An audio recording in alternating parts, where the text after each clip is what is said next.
Ujú. Entonces, vamos a ciertas generalidades de los eventos patológicos del corazón. Un segundito. En el radio.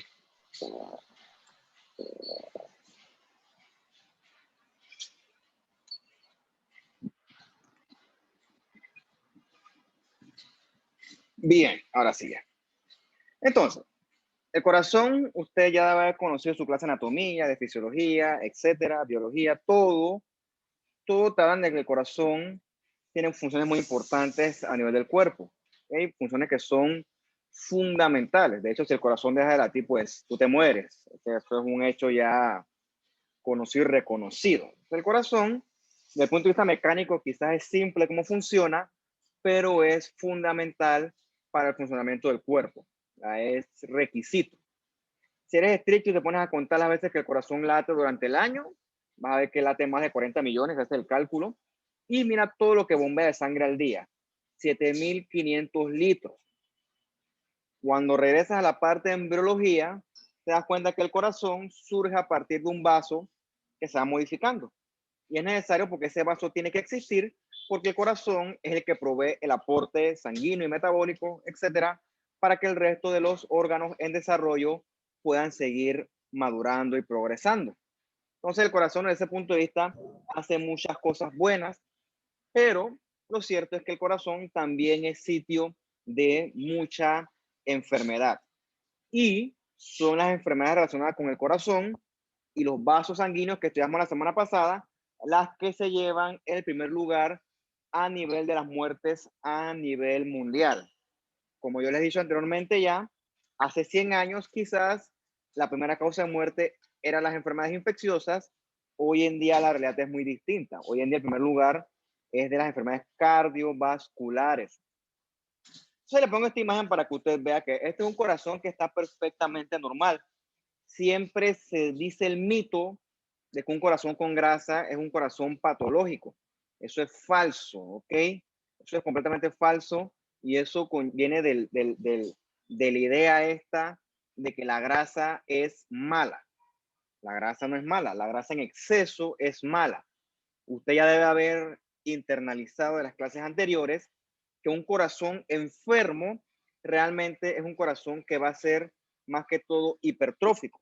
Porque por lo general el paciente estándar, que es obeso, que es diabético, también va a ser hipertenso. Entonces, en el paciente hipertenso, ya usted sabe que los cambios del corazón no tienen nada que ver con grasa. Paciente hipertenso, el cambio en el corazón va a estar orientado más que todo a la hipertrofia del ventrículo izquierdo para que ese ventrículo pueda latir con la suficiente fuerza para poder luchar contra ese aumento de la resistencia vascular periférica. Entonces lo que se pone grueso y prominente es el músculo cardíaco, no la grasa. ¿Okay? La grasa es parte normal del corazón, parte de las capas del pericardio y también tiene una función al momento de amortiguar los latidos del corazón. Tiren línea y piensen, ¿qué haría ese exceso de grasa en el corazón? En la superficie del corazón, ¿por qué es malo? O sea, eso no es así como funciona. Sí es cierto que existe una miocardiopatía arritmogénica que tiene que ver con aumento en el depósito de grasa del corazón, pero eso es una enfermedad muy rara, ¿ok? Eso no es una cuestión, eso es una cuestión que tiene que ver con estas cardiopatías congénitas o genéticas, no es multifactorial como las que ya hemos conocido a lo largo de este curso. Ahora, aclaro, recubriendo el corazón la grasa no tiene mayor relevancia porque eso es hasta cierto punto normal. Donde sí es mala el exceso de grasa es dentro de las arterias. ¿Okay? Eso es otra historia y eso ya nosotros lo estudiamos la clase anterior. Entonces, ¿cómo se afecta el corazón? ¿Okay? ¿Cuáles son los mecanismos fisiopatológicos por el medio del cual el corazón puede sufrir daño? ¿Ok? Bueno, lo primero es que el corazón puede sufrir fallo de bomba. O sea que el corazón no puede latir bien o no puede recibir sangre adecuadamente. O sea que el corazón late, eyecta sangre y se relaja y recibe sangre. Y eso se sigue repitiendo a lo largo de su vida hasta que tú te mueres. ¿Ok? Entonces, el corazón puede fallar ya sea en eyectar sangre o en recibir sangre o en las dos. En ambos escenarios, el corazón va a fallar. Esa es la famosa falla cardíaca. La otra cosa que puede estar afectada es que el corazón tenga algún tipo de obstrucción para eyectar la sangre, en el caso de la hipertensión arterial, ¿ok? O en el caso que haya algún tipo de valvulopatía que obstruya el flujo normal de sangre durante el ciclo cardíaco. Lo otro que puede pasar es que la sangre se regrese, porque las válvulas son incompetentes. ¿Okay? Lo otro que puede pasar es que las cavidades se conecten. Entonces, sabe muy bien que el corazón derecho está separado del corazón izquierdo. ¿Okay? Y se mezclaran la sangre desoxigenada del lado derecho, se mezclaría con la sangre oxigenada del lado izquierdo. Entonces, usted tuviera recibiendo en sus tejidos periféricos sangre sin oxígeno. Entonces, esas conexiones generan los cortocircuitos. Eso también es causa de enfermedad, sobre todo en las cardiopatías congénitas. Lo otro que puedes tener es un defecto en la conducción eléctrica del corazón, las famosas arritmias, y a lo otro que es más raro, pero no imposible, es que un vaso grande, ¡puf!, se rompa, ¿no? Ya eso es otro tipo ya eso es otra liga, por así decirlo. Entonces, para conocer cómo funciona esto, no es que tiene que ser un cardiólogo ni un experto en eso, pero sí tienes que conocer las generalidades anatómicas y fisiológicas del corazón. Tienes que saber que la sangre desoxigenada viene al corazón vía las venas cavas. Esas venas cavas conectan con la aurícula derecha. Luego, esa sangre desoxigenada pasa al ventrículo derecho vía la válvula tricuspidia. ¿Okay? Esa sangre desoxigenada se bombea a la arteria pulmonar. Ves que es azul porque la sangre de la arteria pulmonar es sangre desoxigenada. ¿Eso por qué es así? Porque desde el punto de vista estricto, una arteria es un vaso que lleva sangre a un órgano. En este caso, la arteria pulmonar lleva sangre a los pulmones, pero es sangre desoxigenada. Mientras que la contraparte es la vena. La vena lleva sangre desde los tejidos hacia los vasos. Si somos estrictos, esa es la definición de arteria y vena. ¿Okay?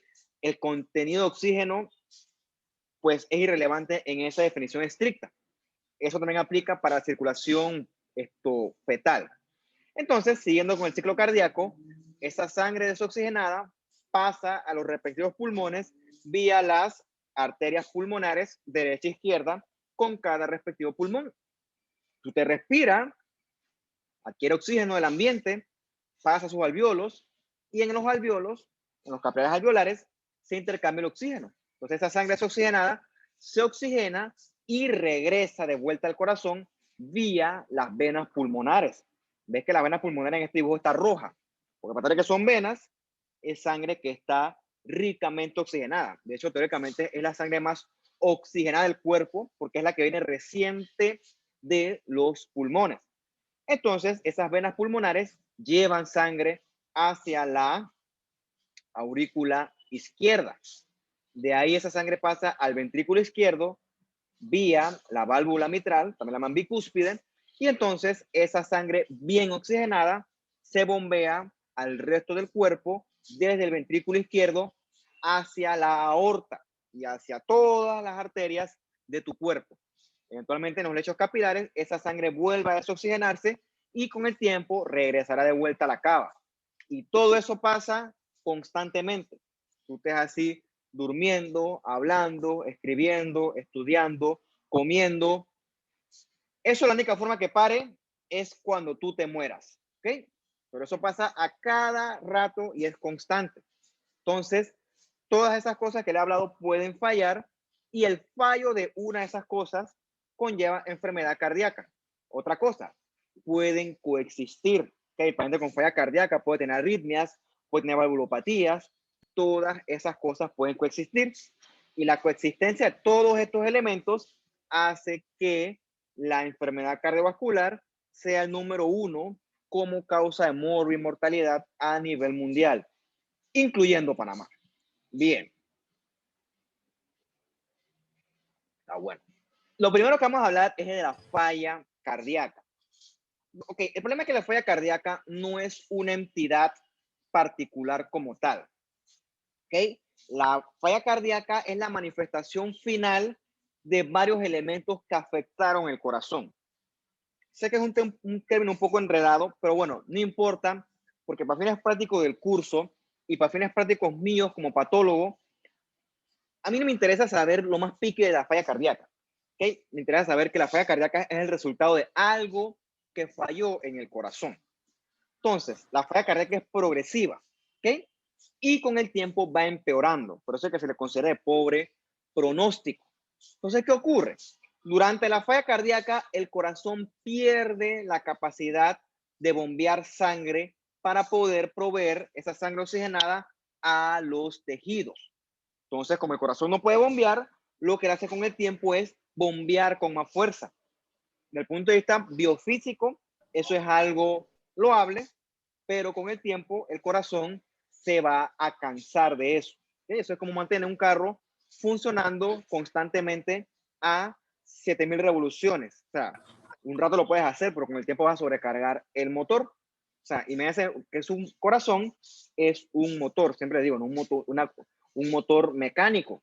Si lo mantiene funcionando full, con el tiempo el motor se va a agotar, va a dejar de funcionar. Algo similar ocurre con nuestro corazón. Bien, ¿por qué puede ocurrir la falla cardíaca? Bueno, el paciente se infartó.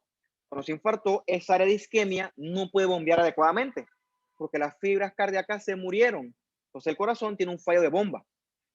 Eso puede ser una causa de falla cardíaca o también puede tener un problema al nivel de una válvula. Eso también puede ser causa de falla cardíaca. Entonces, puede haber falla cardíaca por disfunción sistólica. O sea que el corazón no puede eyectar sangre adecuadamente porque la contracción es inadecuada o ineficiente. ¿Cuál es el mejor ejemplo de esto? Un corazón que se infartó, obviamente no va a poder contraerse como un corazón sano, definitivamente, o en el paciente hipertenso, donde el corazón tiene que contraerse más fuerte para poder luchar contra el aumento de la resistencia vascular periférica. O, ¿por qué no? Ambas condiciones pueden y hasta cierto punto es probable que coexistan. O pues una falla cardíaca por disfunción diastólica, o sea que el corazón no se puede relajar adecuadamente y por lo tanto no se va a llenar de sangre adecuadamente. ¿Cuándo ocurre eso? Cuando el ventrículo izquierdo está hipertrófico. ¿Qué ocurre? En ese ventrículo izquierdo hipertrófico, el músculo va a ser muy grueso, muy prominente. Entre más crece el músculo, más oblitera la cámara izquierda del corazón. O sea que tienes mucho músculo, pero poco espacio para alojar sangre. ¿Ok? Entonces, habiendo dicho esto, una difusión sistólica y diastólica con el tiempo puede y va a coexistir. Y está esta pericaritis que lo que hace la pericaritis es apretar el corazón. ¿Okay? Una inflamación del pericardio que aprieta el corazón y definitivamente un corazón apretado no va a poder llenarse adecuadamente. Definitivamente. Entonces, ese corazón que falla va a producir todos estos síntomas que tú ves aquí. Va a tener una sobrecarga de líquido. ¿Por qué? Porque el líquido, o sea, la sangre, no va a poder llegar al corazón y entonces toda esa sangre se va a quedar estancada en la periferia del cuerpo, ya sea en el sistema pulmonar, vascular o en el sistema vascular periférico o ambas. ¿Ok? Entonces vamos ahí evaluando por qué se produce esto. Bien. ¿Qué ocurre? Llega un punto en el que el corazón excede su capacidad para bombear sangre. Entonces ahí es que se instaura una falla cardíaca a toda mecha, por así decirlo. En ese momento, el paciente va a tener un mayor aumento de la presión ventricular y también va a tener un aumento de presión a nivel venoso. Como les digo yo, la sangre trata de regresar vía la vena cava a la aurícula derecha, pero el corazón está todo en falla, no lo puede recibir esa sangre. Entonces, ¿qué pasa con la sangre? Se queda estancada en las venas cavas y con el tiempo en toda la circulación venosa. Es como si hubiera un tranque, por ejemplo, usted va al corredor y hay un choque en la caseta y usted ve que el tranque llega hasta lejos. ¿Okay? Algo similar ocurre en nuestra circulación. Puede ser que el tranque ocurra acá arriba en la aurícula derecha del ventrículo derecho, en el corazón derecho. En un inicio la sangre se va a trancar arriba en las venas cavas, pero con el tiempo rapidito esa sangre se va a acumular en el resto de la circulación venosa. Les adelanto que eso aumenta la presión hidrostática a nivel venoso. con el tiempo ese aumento de presión hidrostática va a comenzar a fugar líquido hacia afuera de los vasos, ¿ok? Hacia el intersticio. Y eso es una causa importante de edema, ¿ok? Ese sobre todo edema de miembros inferiores. ¿Por qué? Porque la sangre se queda estancada en el sitio de mayor gravedad y por tema de lógica, el sitio de mayor gravedad es en los miembros inferiores. Por eso es que el paciente con falla cardíaca se le hinchan las piernas, ¿ok? Por ese aumento de la presión venosa, sobre todo la presión hidrostática. Bien, un corazón que falla con el tiempo va a intentar adaptarse y va a comenzar a cambiar para poder mantener su función cardíaca. Uno de estos mecanismos compensadores es que el corazón se dilata, ¿ok?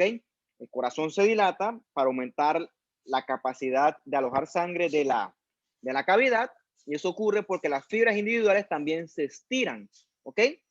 Entonces, teóricamente ese corazón que está dilatado puede seguir latiendo, pero ¿qué ocurre? Ese corazón, su pared va a tener una mayor presión o tensión y va a ser una pared que requiera más oxígeno. Es una adaptación útil, momentánea, pero que no es infinita, ¿ok? Hasta que tú no corrijas la causa subyacente de falla, este mecanismo de adaptación de compensación no es para siempre, ¿ok? Y puede que con el tiempo ese propio mecanismo de adaptación sea la propia causa de enfermedad. Puede y pasará, por cierto. Bien, otro mecanismo que puede usar tu corazón es la liberación de mediadores neurohormonales, por ejemplo, mediadores adrenérgicos, que lo que hacen es aumentar la frecuencia cardíaca. O sea, lo que hace tu cuerpo es que tu corazón lata más veces por minuto para poder eyectar más sangre vía el ventrículo al resto del cuerpo. La otra cosa que puede hacer tu corazón es aumentar la fuerza de contracción, de manera que la contracción sea más potente y pueda entonces mandar más sangre a la aorta y al resto de las arterias.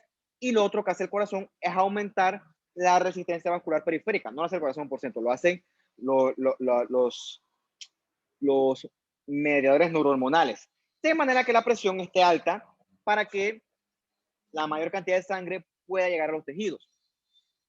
Son mecanismos que en un momento compensan, pero con el tiempo debilitan al corazón. O sea, vas a tener una frecuencia cardíaca aumentada, una fuerza de contracción aumentada, o sea, vas a tener un corazón trabajando a full meter. ¿Okay? Un rato está bien, pero no todo el tiempo. O sea, con el tiempo eso debilita, y, o sea, no es que debilita, eso le exige demasiado trabajo al corazón. ¿Ok? Además está decirle que esa estimulación sostenida lo que hace es que el corazón ¡puf!, se ponga fuerte, se hipertrofie, ¿ok? Y además está decir que esta resistencia vascular lo que hace es que el paciente con el tiempo quede, si era hipertenso, queda hipertenso, y si era hipertenso queda más hipertenso.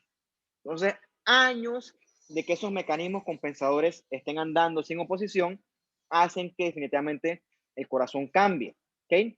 El corazón que trabaja con más fuerza, más tiempo, se hipertrofia. Es un mecanismo bastante similar a que cuando usted va mucho al gimnasio y sus músculos esqueléticos aumentan de tamaño para poder soportar esa mayor cantidad de estrés mecánico. Algo similar ocurre en el corazón. Sus fibras cardíacas aumentan de tamaño para poder controlar ese aumento de presiones, para poder trabajar con más fuerza. En papel parece algo útil, ¿ok? En papel parece algo útil, pero por ejemplo, ves esta pared ventricular engrosada. Es una pared que va a estar rígida. Sí, es más fuerte, pero es más rígida. O sea, eso como los tipos de todos musculosos, los fisicoculturistas, no son gente que te va a hacer un acto flexible como por ejemplo un gimnasta, ¿ok? Todo tiene su precio. Sí, tendrá flexibilidad, pero nunca como un gimnasta, ¿ok? Entonces, con el corazón ocurre algo similar. Ese músculo cardíaco sí es fuerte, muy fuerte de hecho, pero es rígido, ¿ok? Y eso ocurre constantemente. Entonces, entre más hipertrofia haya, mayor rigidez va a haber. Entonces llega un momento en el cual esa compensación deja de ser buena y se convierte en un problema. Bien. Vamos a ver quién me escribió acá. Espero que es algo importante.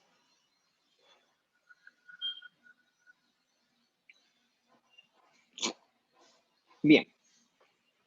Entonces, este corazón se compensó, pero eso tiene su costo, ¿ok? Eso no es gratis. Eso no es de que, porque si fuera así, nadie se muriera de esto, ¿ok? Entonces, esta compensación que tu cuerpo hace tratando de cumplir con lo mejor, tiene su costo. O sea, así como el que va al gimnasio no puede comer de almuerzo galletitas con té, porque sus músculos requieren mayor cantidad de requerimiento de ATP y oxígeno, etcétera. El tipo tiene que comer buco calorías para poder adaptarse.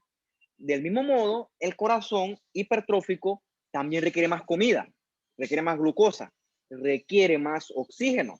O sea, esta fibrota que está aquí, grandotota, mucho más grande con estos nucleosotes, tú no le puedes dar migajitas para que ya funcione. ¿No? Es una fibra grandotota que requiere hartar oxígeno, hartar glucosa. ¿Ok? Entonces, estas fibras hipertróficas también tienen otra expresión de genes, expresión que hacen que latan con más fuerza y con mayor frecuencia. O sea, el efecto neto es que son fibras mucho más demandantes. Ellas vienen a compensar, pero te van a cobrar más. O sea, ellas cobran. Ella le exige a tu cuerpo que pague. Entonces, a donde tú le dejas de pagar, a donde le quitas el oxígeno a la glucosa, la fibra entra en huelga, ¿ok? Es más vulnerable a la isquemia que una fibra chiquitita. Como les hemos mencionado en las clases anteriores, esta compensación tiene límites. No es que la fibra cardíaca puede seguir creciendo forever, ¿no? Cuando el límite se supera, la fibra cardíaca puede hacer apoptosis, el citoesqueleto se altera y se puede depositar una mayor cantidad de matriz extracelular. Todo eso conlleva a que el corazón grandotote deje de funcionar adecuadamente y todo eso se asocia a mayor mortalidad. Oye, no, mira esta fibrota, mira ese nucleosote. Sí, en papel parece que es bueno para superar la falla cardíaca, pero con el tiempo esto que está aquí se vuelve el problema y aporta más a la falla cardíaca. Entonces, si no corrige la causa de fondo, pues esto al final del día va a ser la causa de la muerte. Va a correlacionarse con la mayor mortalidad. Un segundo que me están escribiendo por acá. Ah, carajo. Entonces, ya vimos cómo se produce. Ahora vamos a tratar de elaborar una por una. Y la primera que vamos a hablar es la falla cardíaca izquierda. ¿Okay? Entonces, ¿cuáles son las causas comunes? Ok, izquierdo, acuérdense que el corazón izquierdo es el que bombea sangre arterial al resto del cuerpo. O sea, sangre rica en oxígeno. ¿Cuáles son causas entonces de falla cardíaca? Un corazón que se infartó, definitivamente después de un infarto, el corazón no puede latir adecuadamente. El paciente hipertenso también, porque el paciente hipertenso, su corazón, su ventrículo izquierdo, lucha contra ese aumento de la presión arterial. O también puede ser que las válvulas del lado izquierdo, o sea, la aórtica o la mitral, o las dos, pueden estar defectuosas en algún tipo de valvulopatía. O, ¿por qué no? Dos de estas cosas pueden coexistir o quizás las tres. ¿Ok? Todas esas cosas te van a alterar tu corazón izquierdo. Entonces, ¿qué ocurre? Ese corazón no puede latir sangre adecuadamente. O sea, él está luchando contra varios elementos que no le permiten llevar sangre adecuadamente a los tejidos. Entonces, esa persona va a recibir menos sangre a sus tejidos periféricos. O sea, va a tener una menor perfusión a nivel sistémico. ¿Ok? Y otra cosa importante, esa sangre que no se late o que no se eyecta a la aorta, ¿dónde se queda estancada? Pues en el propio corazón. Con el tiempo se comienza a acumular tanto que se regresa, ¿ok? Se regresa al nivel pulmonar y también va a haber un aumento de la presión de los vasos pulmonares con el tiempo. O sea, va a haber como un reflujo de sangre hacia el sistema vascular pulmonar. Y ese exceso de sangre que se regresa a nivel pulmonar es lo que con el tiempo el paciente va a tener disnea, dificultad para respirar, porque imagínate que tienes unos pulmones hartos de sangre. Si están hartos de sangre, no se puede dar el intercambio gaseoso. Es el equivalente a que tú trates de respirar bajo del agua. No se puede, ¿ok? Si tus pulmones están llenos de sangre, no se va a poder hacer el intercambio gaseoso. Entonces, el principal síntoma del paciente con falla cardíaca es la disnea. No me interesa que usted la diagnostique, pero me interesa que usted sepa por qué se produjo Otra cosa que produce es tos. ¿Por qué? Porque esos alvéolos van a estar llenos de agua. En este caso, trasudado, porque es un líquido que se produjo por efecto de fuerzas mecánicas. Entonces el paciente va a tratar de deshacerse del agua, ¿ok? Entonces va a toser mucho. Otra cosa es que va a producir la ortopnea. ¿Qué ocurre? Cuando el paciente se acuesta, la sangre toda se va a acumular por fuerza de gravedad en los pulmones. Entonces, cuando él se acuesta, la disnea va a aumentar. ¿Cómo él lo corrige? Durmiendo semisentado, cosa que la sobrecarga de líquido a nivel pulmonar por lo menos se libere por nivel de gravedad y no se sobrecargue ahí. Entonces el tipo no tolera acostarse, ¿ok? No tolera acostarse hasta un punto que llega la disnea paroxística nocturna. Es que el tipo cada vez que se acuesta se sofoca, duerme mal, se levanta. Entonces tiene que dormir casi que sentado, ¿ok? Eso es clásico, más que clásico, esperado del paciente con falla cardíaca izquierda. Entonces, aquí está el corazón, un corazón normal versus este que está todo hipertrófico, producto de la falla cardíaca. Entonces el tipo tiene que estar sentado, porque apenas que él se acuesta, el corazón, el sistema vascular pulmonar, ¡puf!, se le encharca todo, por así decirlo. ¿Ok?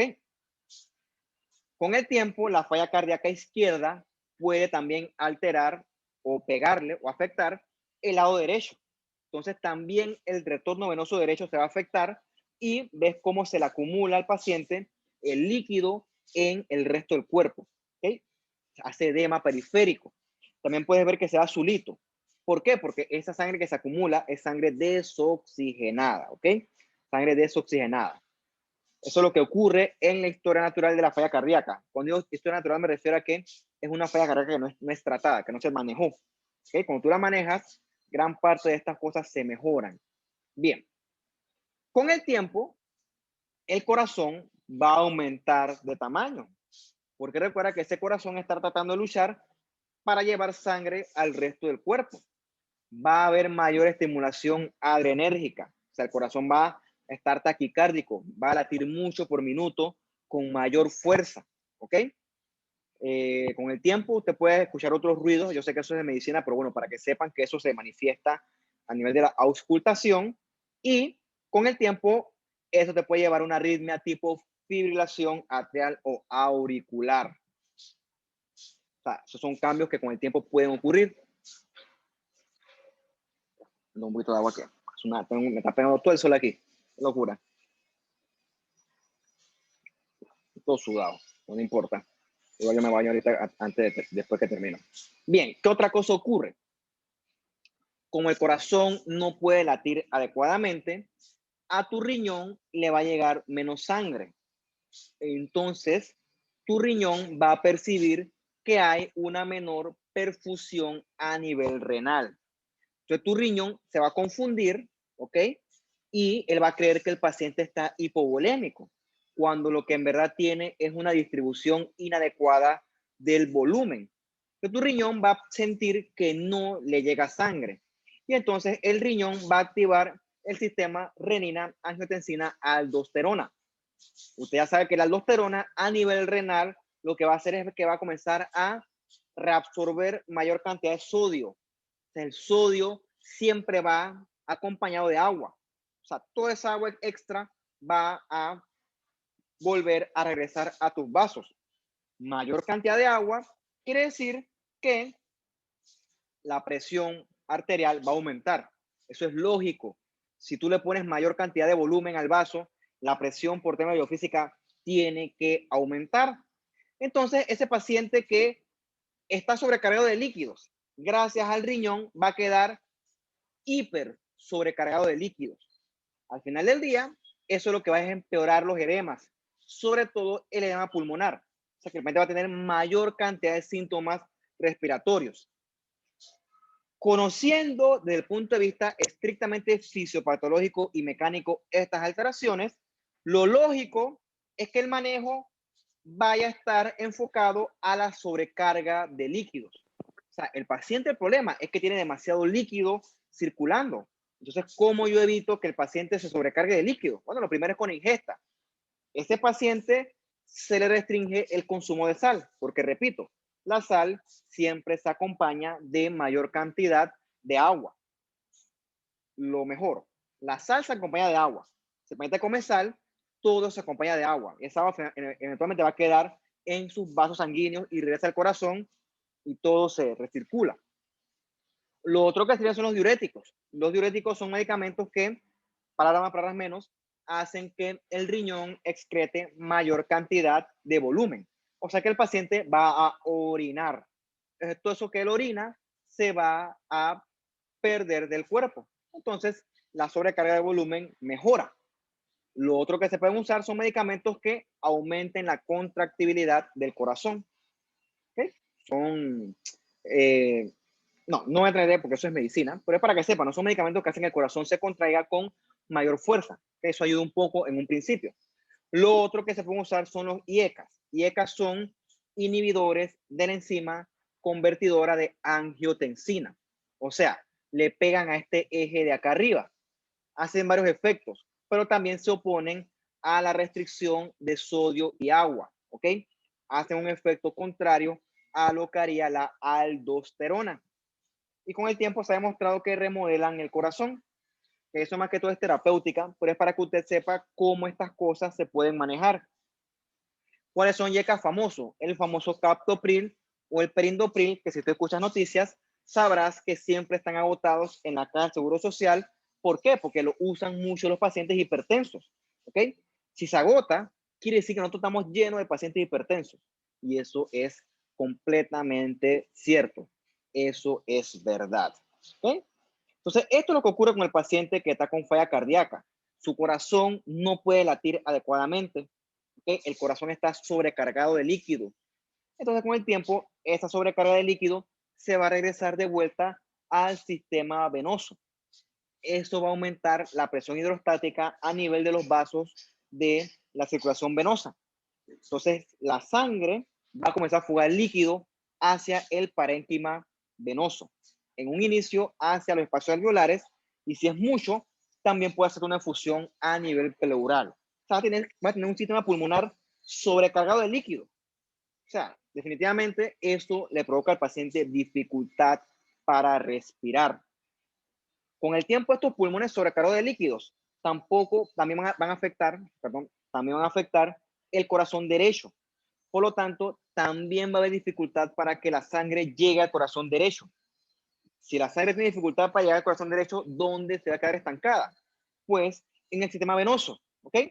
En el sistema venoso, y con el tiempo todo ese líquido se va a acumular en los tejidos periféricos. Eso es prominente sobre todo en los miembros inferiores. Por eso es que el paciente con falla cardíaca se hincha todo.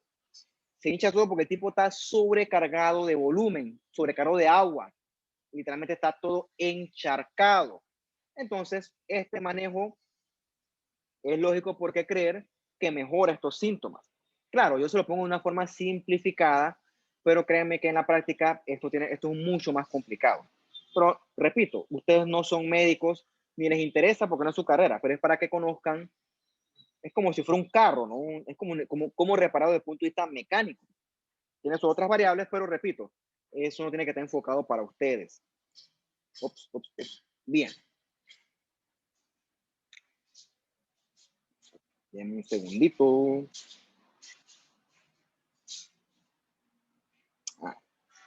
Relax. Bien, cómo el corazón cómo el corazón cambia durante la falla cardíaca, sobre todo la izquierda, que es la que estamos hablando ahorita. Bien, en la falla cardíaca izquierda, lo que va a estar afectado es el ventrículo izquierdo, LV, left ventricle. Ven cómo se pone de grueso, prominente el músculo cardíaco del ventrículo izquierdo. Ves que ese músculo, ves cómo oblitera toda la cavidad que está chiquitita, ¿ok? Todo esto ocurre a punta de hipertrofia de la fibra cardíaca y también porque hay un aumento de la fibrosis intersticial. ¿Qué ocurre? Ese ventrículo izquierdo va a tener dificultad para manejar los volúmenes, ¿ok? Reitero, con el tiempo la sangre se va a acumular y se va a regresar a las venas pulmonares. Por eso es que va a haber mayor presión a nivel de las venas pulmonares con encharcamiento de sangre a nivel del capilar pulmonar. O sea, vas a tener tus pulmones congestivos y con el tiempo va a haber un aumento suficientemente grande en la presión hidrostática de manera que se provoque edema pulmonar. Si no se maneja, ese exceso de líquido se va a extravasar hacia la pleura y va a haber también efusión pleural, o sea, pulmones completamente encharcados. Todo eso ocurre por aumento de la presión hidrostática de todos esos vasos que están sobrecargados de sangre. En el pulmón tú vas a ver esto. Tú tienes aquí un espacio alveolar, ¿ok? Ves que hay congestión, ves que hay mucho eritrocito, los vasos están congestivos, y con el tiempo ese líquido se va a fugar hacia el espacio alveolar. ¿Qué ocurre? A los macrófagos de ahí no les gusta ese líquido.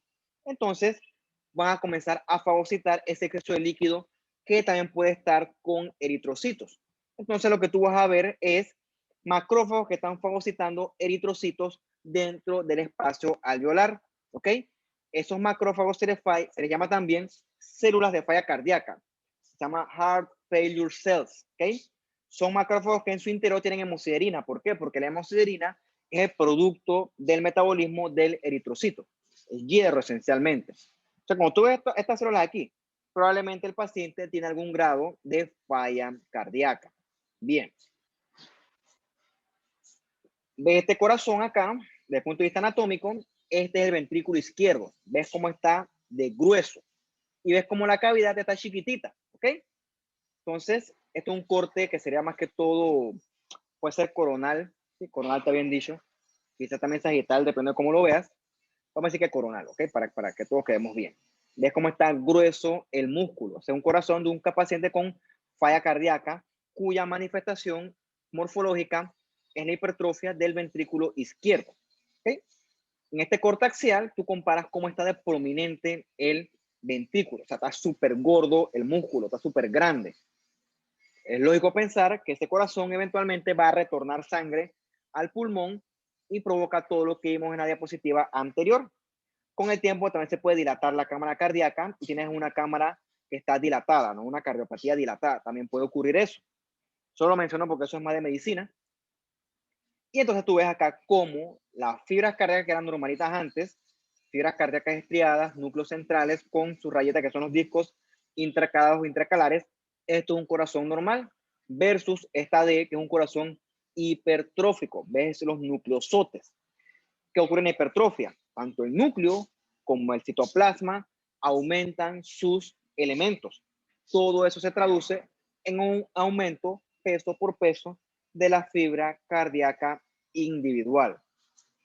¿Okay? Hipertrofia de las fibras musculares que se traduce con el tiempo en hipertrofia del ventrículo izquierdo. ¿Okay? Bien, vamos a hacer una pausa aquí para cambiar porque ya no aguanto el sol. Sorry.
Ahora sí ya.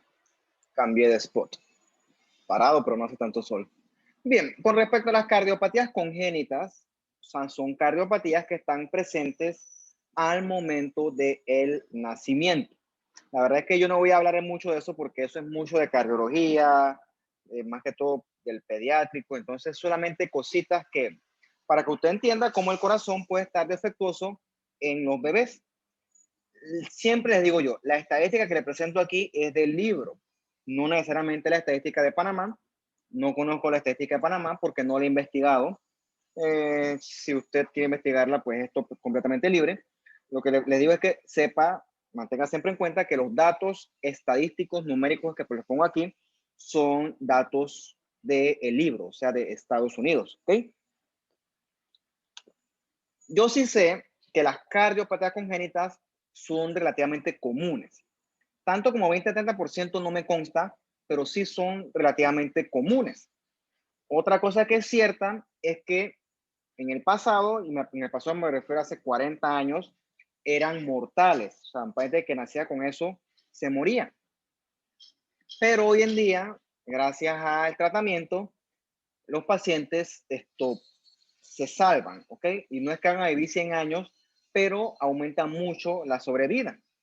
Entonces, es importante cuáles son factores de riesgo maternos para que estos bebés nazcan con cardiopatías congénitas.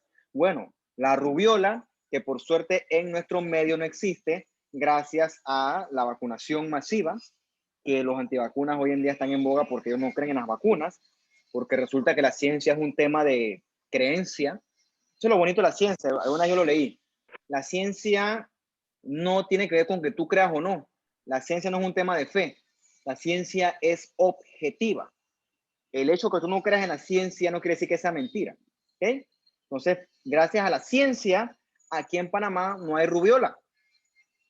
Agentes teratógenos, gracias a la ciencia, está bien descrito cuáles son y cuáles una mujer embarazada no debe consumir. Diabetes materna. Bueno, gracias a la ciencia, la diabetes materna se puede detectar a tiempo y se puede manejar. Y bueno, los factores genéticos ya eso es otra cosa. Por ejemplo, los pacientes con síndrome de Down tienen alta incidencia de cardiopatía congénita. Ya eso hasta el día de hoy, lamentablemente, sí se nos sale de las manos, ¿no? En esta tablita el libro les resume cuáles, según la estadística de ellos, son las cardiopatías congénitas o los defectos cardíacos congénitos más comunes. Entonces, en una cardiopatía congénita tú puedes tener muchos de estos elementos. Lo que al final del día hace la cardiopatía congénita es mezclar la sangre arterial con la sangre venosa. ¿Por qué? Porque existe algún tipo de comunicación entre los sistemas arteriales y los sistemas venosos. ¿Por qué? Porque hay defectos morfológicos en el corazón. Entonces se puede mezclar la sangre, los ventrículos, ve que se pone morada la sangre desoxigenada, donde las aurículas, dije los ventrículos, acá se mezcla, se conecta por este defecto del septo interventricular, se mezclan las dos sangres, la arterial con la venosa, acá se mezcla por el ducto persistente, se mezcla la sangre de la aorta con la sangre de la arteria pulmonar. Al final del día, eso es esencialmente lo que hacen estas cardiopatías congénitas, ¿ok? Mezclan la sangre arterial con la venosa, ¿ok? Entonces, por ejemplo, tienes acá que es la transposición de grandes vasos. Tienes, por ejemplo, aquí que el ventrículo derecho conecta con la aorta. Eso significa que toda la sangre que se va a bombear al resto del cuerpo va a ser sangre desoxigenada. De más está decirles que eso no es compatible con la vida. Pero ¿qué ocurre? Si hay una comunicación entre las cavidades, algo de sangre arterial, o sea, oxigenada, se mezcla con la cavidad derecha.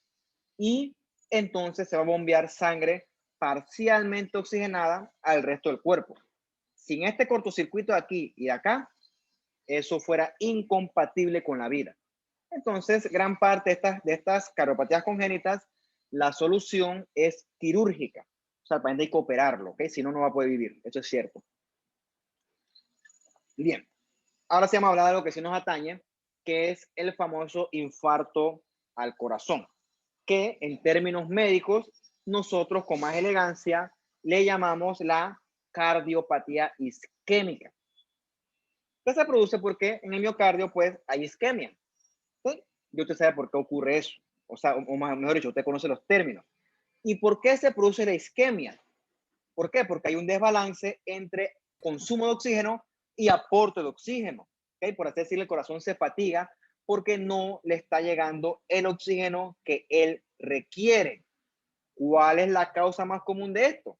Bueno, que la arteria sufra algún tipo de obstrucción y esa obstrucción por lo general está dada por grados variables de ateroesclerosis, que nosotros repasamos con bastante tiempo la clase anterior. ¿Qué ocurre?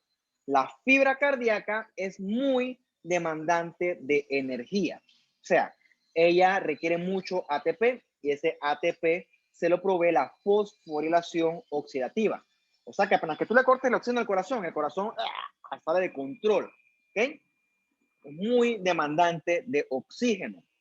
Entonces, el corazón es como si usted quisiera ahorita mismo correr, mire, mire con el sol casi allá atrás, como si usted quisiera correr ahorita mismo en la cinta costera de un extremo al otro. O sea, se va a morir.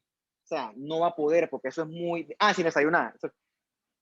Hágalo para que tú veas lo que te va a pasar. Te vas a tener que ir con una ambulancia. O sea, eso no lo aguanta nadie. ¿Ok? Porque eso es muy demandante. Entonces, tu corazón cuando se queda sin oxígeno, el tipo se estresa rápido. ¿Ok? Gracias a eso, la cardiopatía isquémica es una causa súper importante de mortalidad. ¿Ok? Y se origina aquí, en la ateroesclerosis. 90%, otro 10% será por causas casi que raras, inexistentes. Pero la ateroesclerosis es la principal causa de cardiopatía isquémica. ¿Por qué? Porque este vaso con ateroesclerosis no va a poder llevar el mismo flujo sanguíneo que un vaso libre. ¿Ok? Ya eso usted lo sabe de la clase anterior. Bien. Según el libro, 700,000 individuos sufren de cardiopatía isquémica al año. Repito, en Panamá no sé cuál es la estadística, pero algo me dice que es proporcional a la población. O sea, mucha gente sufre infartos al año. Eso sí es cierto. O sea, no es raro. Eso es común. Y de esos, la mitad fallece. Eso también hasta cierto punto es cierto. Tuviéramos que comparar con los tratamientos novedosos, si esto es así. Lo cierto es que es una causa importante de mortalidad. ¿Okay? No me crean a mí, eso yo lo extraje textualmente del libro. Lo cierto es que en comparación con hace 60 años, o sea, 2020 menos 60 es 1960, ¿ok? La estadística ha mejorado mucho, ¿ok? Porque más que por tratamiento, es porque conocemos mucho con respecto a los factores de riesgo de cardiopatía isquémica. Por ejemplo, sabemos que la aterosclerosis, sabemos cómo manejarla, cómo prevenirla, cómo darle tratamiento. Sabemos que el tabaquismo provoca mucho daño. Sabemos que la hipertensión provoca daño. Al conocer esas cositas y tratarlas, disminuimos la probabilidad de que el paciente se infarte. Sabemos que el colesterol en exceso es malo también. Repito, en balance no es malo, en exceso es malo. Sabemos que tener una dieta balanceada nos ayuda mucho antes de tener que entrar en medicamentos. Y sabemos que el manejo de diabetes mejora mucho el riesgo de sufrir un infarto al corazón. O sea, somos mucho más inteligentes, mucho más sabios, tenemos mucha más evidencia científica que hace 100 años. ¿Okay? Esto con respecto a las medidas no farmacológicas. También sabemos cómo las medidas farmacológicas han ayudado mucho. Por ejemplo, conocemos la aspirina, que es la famosa cardioaspirina, que lo que hace es que si esta placa se rompe, no se forma un coágulo que va a tapar el vaso. ¿Por qué? Porque la aspirina usted sabe que es un inhibidor de la ciclooxigenasa, que lo que hace es evitar la agregación plaquetaria. Spoiler, esa es una pregunta del examen, que ya está hecho, por cierto, ya lo terminaste en la madrugada. Pero bueno, la aspirina, al inhibir la ciclooxigenasa, también inhibe el tromboxano y evita que las plaquetas se agreguen. Cosa que si esta placa se rompe, no se va a obstruir súbitamente el vaso. ¿Ok? Sirve de profilaxis. Eso evita que el paciente se infarte. también sabemos mucho más de cómo manejar las arritmias. Tenemos en los hospitales unidades coronarias, ¿ok? Y tenemos un montón de medidas de manejo para los infartos. O sea que hoy en día sí se van a morir, pero se van a morir mucho menos que hace 60 años, ¿ok? Eso es cierto. ¿Okay? La medicina de hoy no es la medicina de hace 20, ni 40, ni 60, ni mucho menos hace 100 años, ¿ok? Tengan muy presente eso. Bien. ¿Cómo se produce la cardiopatía isquémica? ¿Qué ocurre? En la cardiopatía isquémica, la perfusión al corazón va a ser inadecuada con respecto a la demanda. O sea, el corazón va a tener una disminución de su aporte sanguíneo. ¿Y por qué ocurre eso? Bueno, porque puede ser que una arteria se le tapó, ¿ok? Por arteriosclerosis, o que se rompió y se formó una trombosis coronaria. Entonces el corazón se va a quedar sin gasolina y va a comenzar a sufrir lesión celular por isquemia. Una cosa importante es que esa aterosclerosis puede afectar cualquier arteria coronaria. También más de una, ¿ok? Cualquier arteria coronaria. Hasta un 70% eso no provoca síntomas. O sea, tú puedes tener una placa que obstruya el 70% de la luz y el paciente no tiene nada. Cuando superas ese porcentaje, entonces el paciente sí va a tener dolor cuando hace ejercicio, ¿okay? Que es cuando el corazón comienza a latir más y se pone más demandante de sangre y de oxígeno, ¿ok? A veces le duele el pecho cuando hace esfuerzo. Eso se llama angina, ¿ok? Si el paciente tiene suerte y pasan muchos años de estos, puede que el corazón agarra y tire una contralateral que se salte este vaso obstruido, ¿ok? Eso ocurre gracias a la angiogénesis y a la influencia de factores de crecimiento, como el factor de crecimiento vascular endotelial. Claro, eso no ocurre en 2 días, eso ocurre en años de que tú tengas una arteria obstruida, ¿ok? Claro, esto, y otra cosa es que no ocurre en todos los pacientes. Los que tienen mucha suerte desarrollarán vasos colaterales que provean flujo sanguíneo porque se saltan este vaso obstruido. Por eso es que en las clases anteriores dijimos que conocer cómo funciona esto tiene sentido que sea una terapia para el tratamiento y manejo de la cardiopatía isquémica y también de la aterosclerosis. Bien, esto que está aquí ya lo vimos con mucha más calma en la clase anterior. Ya usted sabe qué ocurre en la aterosclerosis. El flujo sanguíneo se pone turbulento. La placa se puede romper. Una vez que se rompa, sangra. ¿Okay? En ese sitio de sangrado hay trombosis. Y ese trombo forma un coágulo que crece, crece, crece y ¡puf! Tapa toda la arteria y entonces parece, se infarta. ¿Ok? Eso es lo que no queremos. Ya saben cómo se prevé y cómo se puede manejar. Usted sabe que la placa estable no nos preocupa. Nos preocupa es la placa inestable que puede sufrir cambios, sobre todo la trombosis. ¿Okay? Esta placa se puede, ¡fum!, se puede romper, sufre ruptura y entonces se exponen componentes que atraen a la agregación plaquetaria. ¿Okay? Eso que le estoy describiendo se puede potenciar por estimulación adrenérgica. Cuando tú tienes estimulación adrenérgica, el mejor ejemplo es que si tú estás en el súper y de repente sushi, no sientes el teléfono, tú ves que tu corazón comienza a latir a 1000 por hora, late tan fuerte que lo sientes. O sea que hay palpitaciones y tu presión arterial también aumenta. ¿Okay? Eso ocurre mucho. Claro, tú con tus arterias coronarias sanitas no pasa nada. Pero imagínense que eso le pase a un paciente con una arteria que está tapada. Bueno, eso le va a potenciar un infarto. Por eso es que la gente dice que un infarto es como, hey, coge la vena con calma, no te estés estresando, no le pares bola, porque si tú sigues así estresado todo el día, te vas a infartar. Así que trata de tranquilizarte, ¿ok? Eso no es que estrés es igual a infarto, ¿ok? No, tampoco quiero que sepan eso, porque aquí en medicina no es 100%, pero sí hay asociación entre una vida estresada y la posibilidad de infartarse, ¿ok? Se relaciona, pero no es que diga 100%. Bien. La angina pectoris o el angor pectoris es el dolor torácico, ¿ok? Que el paciente sufre en relación a la cardiopatía isquémica. En un inicio puede ser transitorio y mejora. Bien, esta angina tiene 3 variantes, ¿ok? Comienza como una angina estable. Perdón, me ahogué. Tengo que descansar porque ya me estoy agotando un poquito. Agüita. Bien, ¿qué ocurre en la angina estable? El paciente tiene cierto grado de obstrucción arterial. Cuando el paciente hace esfuerzo, ejercicio, sube escalera, corre, el corazón comienza a latir con más fuerza y más veces por minuto. O sea que el corazón está demandando más oxígeno.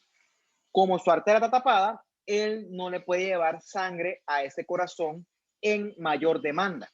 ¿Ok? Entonces se genera un desbalance entre demanda de oxígeno y aporte. Entonces el corazón va a comenzar a sufrir daño por isquemia y eso al paciente le duele. ¿Ok? Eso le duele. Entonces, si el paciente deja de exponer su corazón a ese estrés, la lesión puede que sea reversible. Por eso es que es predecible. El paciente sabe que cada vez que él camina 2 cuadras, el tipo le pega el dolor al corazón. Y él sabe que cuando se siente y descansa, el dolor mejora. Esa es la angina inestable, ¿ok? Mejora con el reposo o también con vasodilatadores. Son medicamentos que agarran el vaso y ¡pluf! Lo dilatan y lógicamente de esa manera llega más sangre. La otra que es mucho más rara es la de Prince Metal, que ocurre por vasoespasmo, o sea que la arteria coronaria ¡puf! Se cierra. Esa es rarísimo. La que no queremos es la inestable, ¿ok? En la angina inestable, el dolor no mejora con el reposo y el dolor incrementa, ¿ok? En esa angina inestable quiere decir que ya la placa ha obstruido gran parte del vaso y está en vías de romperse, ¿ok? El paciente está cerquita de infartarse. Bien, cuando la angina inestable progresa, viene lo que nosotros le llamamos infarto al miocardio, que coloquialmente se le conoce como ataque al corazón, que es que ya nuestro corazón está sufriendo muerte celular irreversible. Es una redundancia porque la muerte celular es irreversible, lo corregiré. El corazón va a sufrir lesión celular irreversible. Cuando eso ocurre, ya el paciente se está infartando. Mejor dicho, ya comenzó a infartarse. Dependiendo de qué tan rápido reciba tratamiento, el infarto puede y va a progresar. ¿Sí? Entonces, la principal causa de esto es una arteria tapada por ateroesclerosis. Eso es normal que ocurra en pacientes mayores. ¿Okay? Es rarísimo que ocurra antes de los 40 años. Cuando un paciente se infarta antes de los 40 años, o sea, que un joven se infarta, tú debes pensar en que hay algo genético de base. Sobre todo estas hipercolesterolemias familiares, que lo que hacen es que el paciente deposita demasiado colesterol en las arterias y otros sitios de forma anormal. O sea que la gente joven se va a infartar, no es normal. Probablemente tenga algo genético de base. Supuestamente los hombres, al ser más estresados que las mujeres, se van a infartar más. Pueden discutirme eso, no es que sea machista, eso lo dice el libro. Y otra cosa que se me ocurre es que, aquí está, no es que se me ocurre, o sea, ahí está. Es que las mujeres, gracias a su aporte hormonal, están protegidas del infarto durante su edad reproductiva. Por eso es que antes de los 45 años es muy raro que una mujer te infarte. Muy raro, muy raro. Tienes que buscar otras causas. Claro, cuando la mujer se queda sin su aporte hormonal, o sea que se pone menopáusica, sí puede entonces quedar equiparada con el hombre, ¿ok? Y ahí sí puede, entonces es esperado, ya no, o sea, ya puede, o sea, el riesgo de infartarse aumenta. Bien. ¿Cómo ocurre ese infarto? ¿Por qué ocurre? 90% ocurre porque hay una trombosis de una arteria coronaria. O sea que se formó un coágulo dentro de la arteria que la tapó. ¿Y por qué ocurre eso? Porque una placa de ateroma se rompió, ¿ok? Al romperse, expone factores subendoteliales, eso atrae plaquetas y se forma una bola de coágulo de plaquetas, factores de coagulación, etcétera, que con el tiempo va a ir como una bola de estas de nieve. Crece, crece, crece, crece, crece, crece, crece, hasta que tapa todo el vaso. Cuando tapa todo el vaso, esto que tú ves aquí, tapa todo el vaso, este trombus, definitivamente el vaso se obstruye todo y el corazón, la región afectada, se queda sin aporte sanguíneo. Y el paciente, ¡puf!, se infarta. Así es como ocurre esto en el 90% de los casos. Bien. Una vez que la placa se rompió, usted sabe que hay lesión endotelial. Eso sangra, ¿ok? En esa sangre, el flujo en esa placa rota, obviamente el flujo sanguíneo va a ser muy turbulento.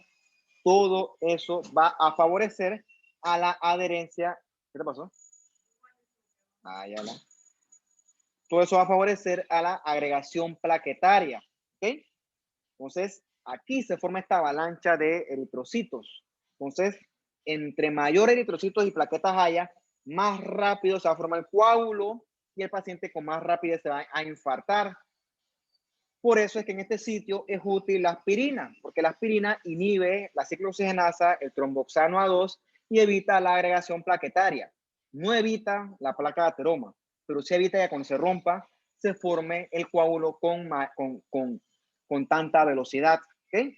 Entonces aquí, puff, se rompió la placa y puff, se ocupó el vaso y ya el paciente en segundos, minutos, prácata, la arteria queda toda tapada y el paciente se va a infartar. Bien, ¿cómo reacciona el corazón frente a la isquemia? Bueno, el corazón se quedó sin sangre. Eso va a tener muchos cambios funcionales, bioquímicos y morfológicos a nivel del miocardio. O sea, si no hay aporte sanguíneo, el corazón no recibe oxígeno, por lo cual el corazón, su metabolismo va a acabarse, el metabolismo aeróbico. Eso es como si tu carro, chao, se queda sin batería. O sea, se queda sin batería, brother, no hay nada que hacer. Ya no hay, tú puedes tener el tanque lleno de gasolina, pero sin batería el carro no va a encender. ¿Okay? Entonces, en segundo, el aporte energético del corazón va a acabarse, aeróbico, porque lo que falta es oxígeno. Entonces va a haber una disminución dramática del ATP con acumulación de metabolismos tóxicos. ¿Okay? En minutos, ese corazón se va a quedar así estancado, como cuando tu carro está, clic, clic, clic, clic, clic, clic, clic, clic, no prende. Clic, clic, tú puedes, brother, tirarle toda la idea que tú quieras, el carro no va a prender. A todos nos ha pasado, a todos se nos ha quedado el carro sin batería, tú, clac, clac, clac, tu chuleta, clac, clac, clac. Y uno como que le da como que esperando que prenda y no va a prender, ¿okay? No va a encender porque no tiene carga la batería. Algo similar ocurre con el corazón. No hay ATP, por lo tanto el corazón no va a poder latir porque no tiene energía, ¿ok? No tiene ATP, por lo tanto va a haber pérdida abrupta de la contractibilidad. Eso se traduce en falla cardíaca, ¿ok? Entonces de 20 a 40 minutos, la fibra se va a quedar sin aporte sanguíneo, sin oxígeno, sin glucosa, y va a ocurrir esto, ¿ok? Va a haber necrosis coagulativa de la fibra. Si actuamos lo suficientemente rápido, puede que parte del corazón se salve, ¿ok? Puede. Lo cierto es que lo que tú haces aquí es evitar que mayor parte del corazón se infarte, ¿ok? Eso tú lo logras corriendo al hospital. Cuando el paciente se infarta, no solo se afecta el músculo cardíaco, también se pueden afectar los elementos que tienen que ver con la conducción eléctrica, los nodos, las fibras de Purkinje, etcétera. Eso puede llevar a arritmias, ¿ok? El paciente puede ser una arritmia de muerte, que es la fibrilación ventricular. O sea, si el paciente te hace eso, es altamente probable que el paciente sufra una muerte súbita. ¿Okay? Una arritmia ventricular del corazón late sin control, ¿ok? Está fibrilando, o sea, el ventrículo. Entonces, ese ventrículo no va a poder llevar sangre al corazón, al resto del cuerpo, el paciente se muere. Y esta fibrilación ventricular fue producto de un infarto. Eso también puede pasar. Bien. El primer sitio que va a sufrir isquemia es la zona del subendocardio, o sea, lo que está debajo del subendocardio. ¿Y por qué ocurre esto? Porque en ese sitio es el último lugar donde llega la sangre. O sea que la zona del subendocardio es más susceptible al daño por isquemia. Con el tiempo, la isquemia se extiende a otras capas. Obviamente, agarra al miocardio y en ese sitio, aparte de isquemia, que va a haber inflamación, con edema, con formación de radicales libres, va a ocurrir todo lo que usted conoce ya hasta este punto sobre la inflamación. O sea, repito, si hay isquemia, tiene que cañón haber inflamación. Eso lo único que hace es empeorar el daño. Tenemos la ventaja de que aquí en Panamá hay muchos hospitales. O sea que si tú llegas al hospital a tiempo, puedes que el daño se controle. Repito, no es que vas a quedar a 0 kilómetros, pero puede que el daño se controle. Por ejemplo, de 3 a 6 horas es que el daño va a llegar a su efecto máximo. Yo creo que es posible que tú llegues antes de ese tiempo a un hospital que te ofrezca el servicio. ¿Okay? Esa es una ventaja de que Panamá es un país chiquito. Eso es un elemento de la salud pública que te explica por qué, si yo me infarto aquí ahorita, Dios no quiera, esto no es madera, pero me sirve. Yo vivo cerquita del complejo de Santo Tomás, vivo cerquita del Hospital Nacional, o sea que yo tengo hospitales de sobra, así que probablemente mi infarto no sea tan masivo. El problema es que si yo me infarto en la comarca, probablemente me muera, ¿ok? Probablemente cuando me baja a un hospital, ya el daño está completamente instaurado, ¿ok? Si no me tratan, el infarto se va a agarrar todo el espesor de la pared. Eso se llama un infarto transmural. Como está aquí, ¿no? En un inicio la arteria se obstruye y lo que se afecta es esta parte subendocardial, ¿ok? Si no se corrige esta obstrucción, el área de infarto se va a regar hasta que finalmente agarra todo el espesor del miocardio. Si el paciente no se muere, va a quedar con muchas secuelas producto de esto. Eso es lo que no queremos, ¿ok? Una de dos, o se muere o queda con secuelas. Ambas cosas es lo que nosotros no queremos. Bien. Por supuesto que el infarto depende de qué vaso afecte, qué tipo de lesión lo afectó y cuál fue el tamaño de la arteria afectada, ¿ok? También depende de la velocidad con la que el vaso se obstruyó. Va a depender de la demanda metabólica del corazón y también va a depender si hay o no colaterales. Todos esos son elementos que te explican a ti por qué este señor de 50 años se infartó y salió, pero este que está acá no salió. Puede que el que no salió, que falleció, puede que se le obstruyeron más arterias, puede que el trombo fue mucho más grande, puede que el corazón de él sea más demandante. ¿Por qué se lo pongo así? Porque el desenlace no siempre es el mismo y se basa en estas variables. La arteria que por lo general se obstruye es la LAD, Left Anterior Descendant, ¿ok? La coronaria descendente anterior izquierda. Es por lo general la que más se obstruye y afecta a la pared anterior del ventrículo izquierdo. ¿Okay? Hay muchas otras más que si quieren la leen, pero esta es la más común. Bien. Si tuvieras el infarto macroscópicamente en el corazón, con el tiempo el infarto va cambiando dependiendo del tiempo de lesión. ¿Okay? Un infarto joven o un infarto agudo, tú lo que vas a ver es necrosis coagulativa. Obviamente, como hay necrosis, va a haber inflamación, primero aguda, con el tiempo crónica, y con intento de reparación, hasta fibrosis. Con el tiempo, si todo sale bien, ocurre lo mismo con la reparación del tejido. ¿Okay? Esa pared del corazón que sufrió un infarto se va a reemplazar con una cicatriz fibrosa, ¿okay? Igualita a una cicatriz de colágeno de la piel. Ves que se ve así toda blanca, ¿okay? Se ve toda blanca. Eso es una cicatriz de colágeno que reemplazó el tejido cardíaco que se murió durante el infarto. Y en la subaguda, esto que está como cremita aquí, eso es tejido de granulación, ¿ok? Bien. Si agarras un corazón de un paciente recién infartado a las 12 horas, desde el punto de vista macroscópico, probablemente no veas nada, ¿ok? Probablemente no veas nada porque lo primero que ocurre es a nivel de las fibras como tal. ¿Qué ocurre? Va a haber necrosis coagulativa de las fibras. También puede haber cierta vacuolación. Ya después de las 24 horas es que tú puedes ver infarto en el corazón como tal. Por ejemplo, la zona de infarto se va a ver como morada, así, azul oscuro, porque en esa zona va a haber, como aquí, ¿no? En esa zona va a haber atrapamiento de sangre. ¿Ok? Con el día vas a ver una zona que está bien delimitada, que es la zona de necrosis coagulativa. ¿Ok? Esa es la zona del infarto como tal. Ya a los 14 días más o menos, como esto se inflamó y se trató de reparar, allí se va a formar tejido de granulación, inflamación aguda, con fibrosis, con angiogénesis, ¿ok? Los macrófagos van a llegar ahí y van a comerse esas fibras que están necrosadas, hasta cierto punto donde todo el tejido muerto se va a ver reemplazado por tejido de granulación. O sea, si el paciente sobrevive, ¿ok? Ese tejido de granulación con el tiempo va a ser reemplazado por una cicatriz fibrosa. Una cosa importante que nos preguntan, esta cicatriz, esta que está acá o esta que está acá, ¿cuál fue primero? Bueno, las dos son morfológicamente igualitas. Por lo tanto, decir quién fue primero, eso solo sabe Dios, ¿ok? Eso me lo enseñaron a mí cuando roté medicina legal. ¿Cuál infarto fue primero? Eso nada más lo sabe Dios. Bien.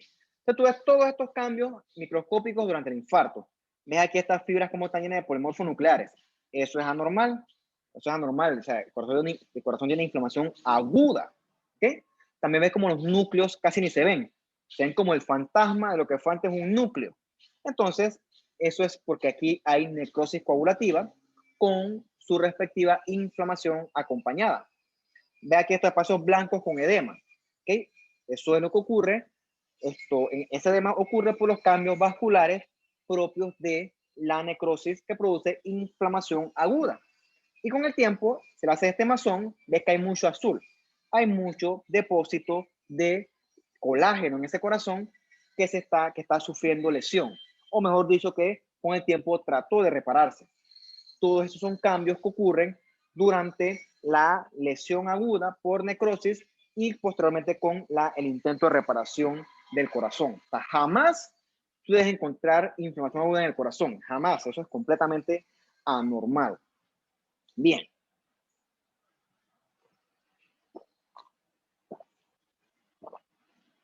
Un segundito. Bien, cuando el paciente se infarta, lo clásico es que él te diga que él siente como si un elefante le pusiera una pata en el corazón. O sea, un dolor aplastante. Obviamente yo nunca me he infartado y espero nunca infartarme, así que no puedo decirles a ciencia cierta cómo ocurre. Aparte que te están aplastando el pecho, el dolor no se queda ahí. El dolor se va al cuello, se va a la mandíbula y al brazo izquierdo y también al epigastrio. Epigastrio es donde está el estómago y dolor en epigastrio por lo general es lo que la gente te refiere como gastritis. ¿Okay? Voy a saltar el tema aquí porque eso está mal dicho. ¿Okay? La gastritis es un diagnóstico histopatológico. La gastritis consiste en evidenciar morfológicamente un aumento del infiltrado inflamatorio de la lámina propia a nivel de la mucosa gástrica. ¿Okay? Decir que te duele no es gastritis. Eso es un síntoma que se llama dispepsia. O sea que cuando tú pasas toda la mañana sin comer y tú dices, me duele, no digas que es gastritis. Eso no es gastritis.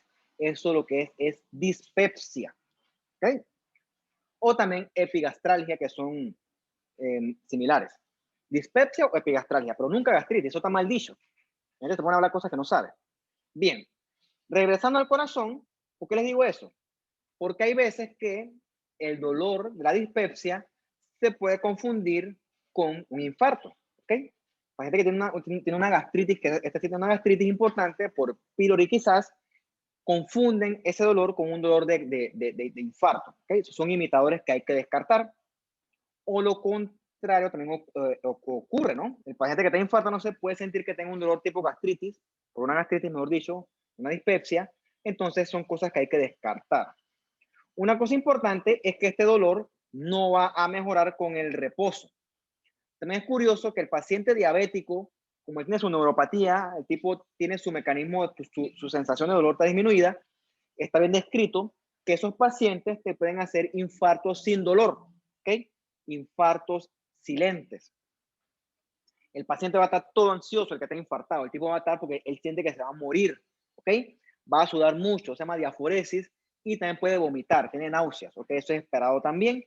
Además está decirles que ese corazón infartado va a fallar, ¿ok? Por lo tanto, el paciente va a tener disnea con congestión pulmonar. En un infarto masivo, el paciente puede hacer un shock cardiogénico, perdón. ¿Por qué? Porque el corazón va a tener un fallo de bomba tan aplastante que el paciente se va a chocar, ¿ok? Es un infarto grande, por cierto. Bien.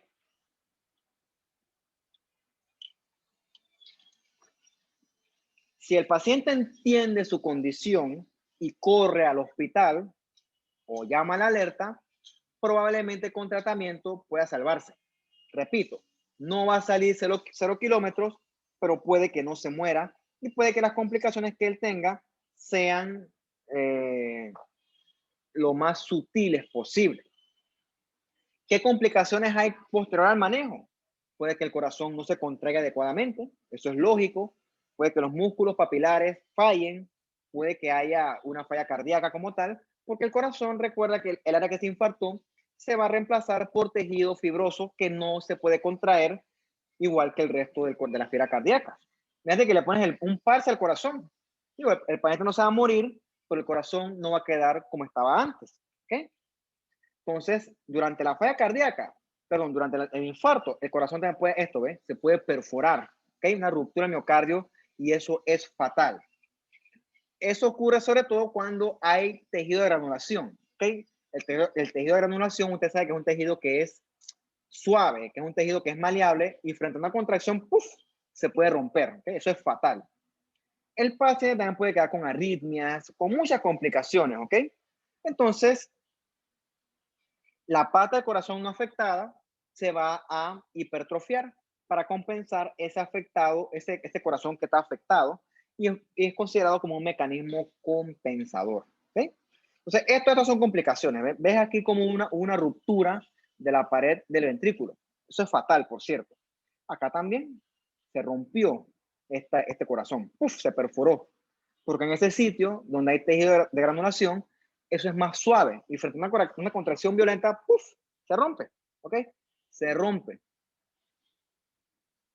Lo otro que podemos ver es esto, por ejemplo, acá, ¿no? Se rompió un músculo papilar, ¿ves? Lo otro que puede haber aquí es formación de trombos dentro de la pared del corazón y esto acá, que esto debe ser una dilatación, ¿ok?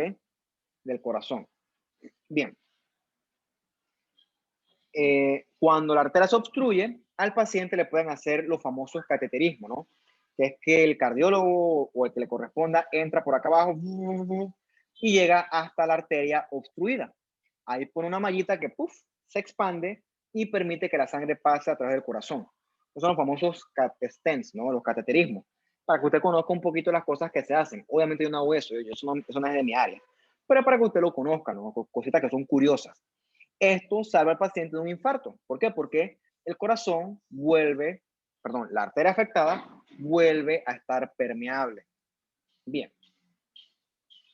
vamos a parar 2 minutos para poder descansar un poquito y ya regreso, ¿ok? Que ya pasamos a otro tema, que ya pasamos a la última parte de la clase.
Listo, ya regresé. Entonces, para la última parte de la clase.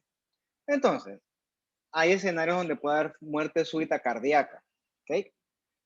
Raro en jóvenes, en adultos, pues, diría yo que esperado. Es normal que el corazón falle y la persona muera. Por lo general siempre se deben a una arritmia letal, una arritmia de muerte. Lo que tuviéramos es tener que irnos qué causó esa arritmia. ¿Okay? Por lo general siempre es una arritmia secundaria a un infarto. Arritmias de muerte son la sistolia o también puede ser la fibrilación ventricular. ¿Okay? Son arritmias que si no se le da al paciente resucitación, se va a morir. ¿Okay? Eso tú lo conocerás con más calma porque yo asumo que tú tienes que hacer eventualmente un curso de BLS. ¿Okay? Ahí aprenderás cuáles son las arritmias, las desfibrilables y las que no son desfibrilables. Como te dije, ¿no?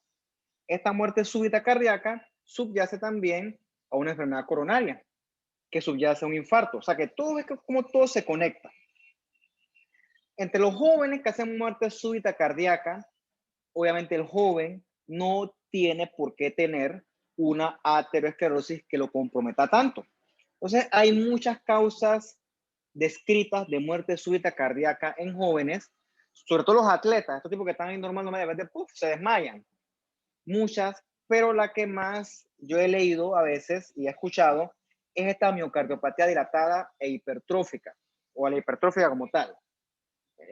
La teoría es que estas personas jóvenes exponen a su corazón a mucho esfuerzo durante su preparación atlética. ¿Okay? Estamos hablando de atletas de alto rendimiento, no hay que porque yo salgo a correr en las tardes, ya no. Una cosa de alto rendimiento que eventualmente se supera la resistencia al corazón o la capacidad del corazón. Entonces te hacen estas miocardiopatías que son muy demandantes, te hacen una falla cardíaca fatal o una alteración, anomalía eléctrica fatal y se mueren. ¿Qué ocurrió primero? ¿Qué ocurrió después? Bueno, eso es muy variable porque no hay tanta literatura, porque es anormal que jóvenes se mueran. Eso es completamente anormal por causas cardíacas. Pero de esas hay muchas, son estas, pero esta la pongo en negrita porque es la que más, esta hipertrofia del miocardio es la que se ve en los atletas jóvenes, ¿no? Y miocardios que son muy gruesos, que cuando superas la capacidad del miocardio, ¡puf! El paciente te hace una muerte súbita. Entonces, al final ya tienes esto, ¿no? Tienes una hipertrofia del músculo cardíaco, por la razón que más tú quieras, que se puede conectar con una arritmia, y entonces eso te va a llevar a una falla cardíaca, que si todo esto se junta en las dosis adecuadas, el paciente te puede hacer una muerte súbita. ¿A qué me refiero con muerte súbita? Que es una muerte que no es evitable y que no era esperada. ¿Okay? Por ejemplo, un paciente de 80 años con cáncer, diabetes, si se muere tú como que ya tenías muchos factores en su contra, pero una muerte inesperada es una muerte súbita. ¿Okay? Eso saben mucho los médicos de medicina legal, que son los que hacen las autopsias. Ellos saben bastante de esto. Bien,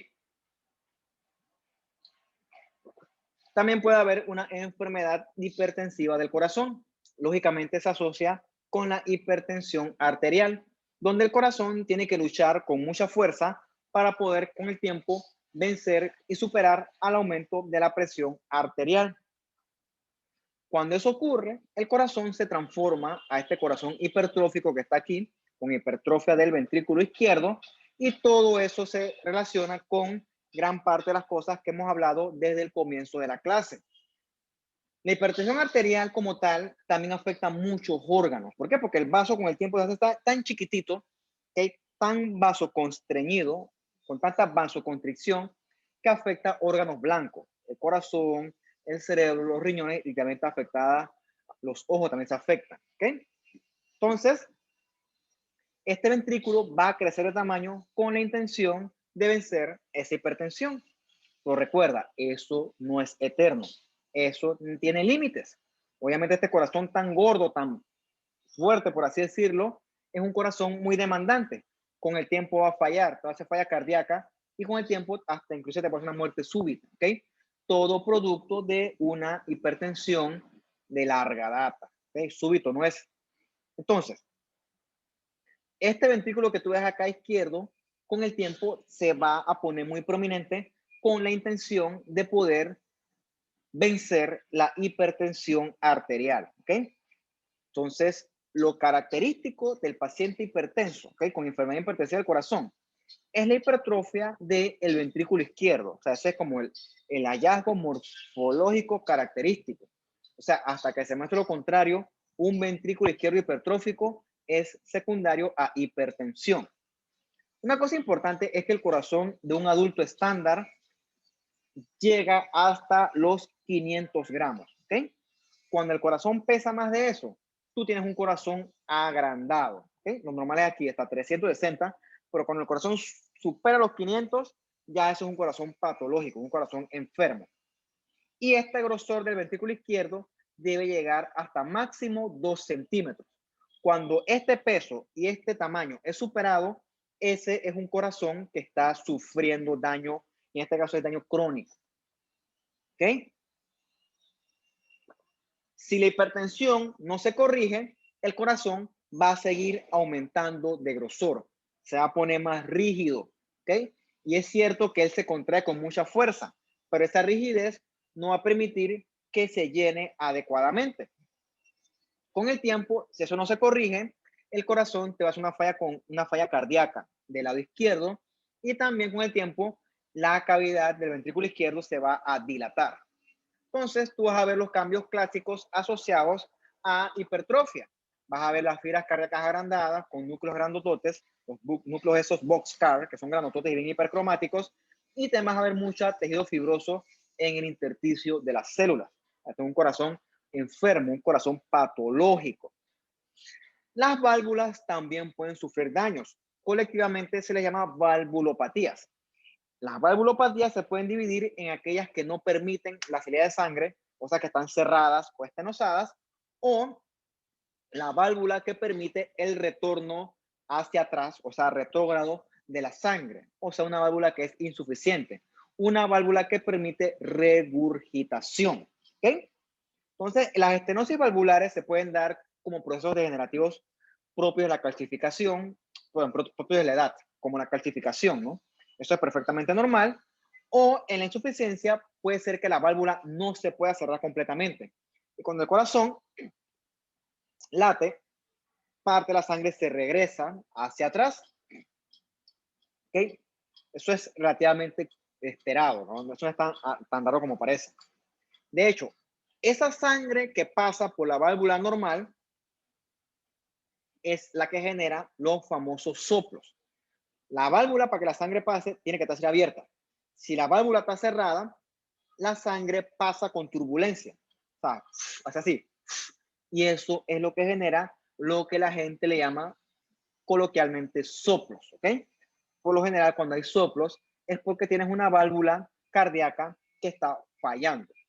Claro, dentro de los soplos hay muchos tipos que van en función de cuál válvula está afectada y si el daño es una estenosis o una insuficiencia. Entonces es un poco gracioso cuando la gente dice que no, que fulano sufre de soplos. No, el soplo es una manifestación de una valvulopatía subyacente, porque en ese sitio el flujo sanguíneo es turbulento. Entonces, esto es lo que ves aquí, ¿no? Estas bolitas amarillas que estoy aquí, esos son calcificaciones nodulares, que son cambios degenerativos que hasta cierto punto son esperados durante el envejecimiento. Otro fenómeno que ya quizá usted conoce es la endocarditis infecciosa, que es cuando los microorganismos se van al corazón, sobre todo las válvulas cardíacas, y ahí forman estas bolas de que son prácticamente puro exudado, que se llaman las vegetaciones. Esta vegetación es de virus necrótico, es inflamación aguda y es microbios, ¿ok? O sea, aquí hay ataque o hay pelea intensa entre inflamación y microbios, ¿ok? Entonces, esto provoca mucho daño a el tejido cardíaco subyacente. Los más comunes que provocan esto son bacterias como los estreptococos y los estafilococos aureus, ¿ok? Otra causa de esto es los pacientes que reciben cambio de válvula, o sea, una prótesis valvular, que es un cuerpo extraño que también puede infectarse.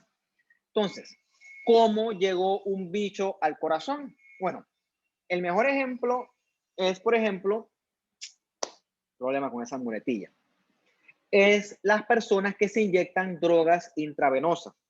Usted sabe que para hacer una punción venosa, lo primero que hay que hacer antes de pullar es mantener las medidas de asepsia y antisepsia.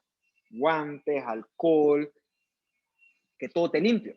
Además está decirles que las personas que son drogadictas, eso le importa nada. Iba a decir poco, pero la respuesta es nada.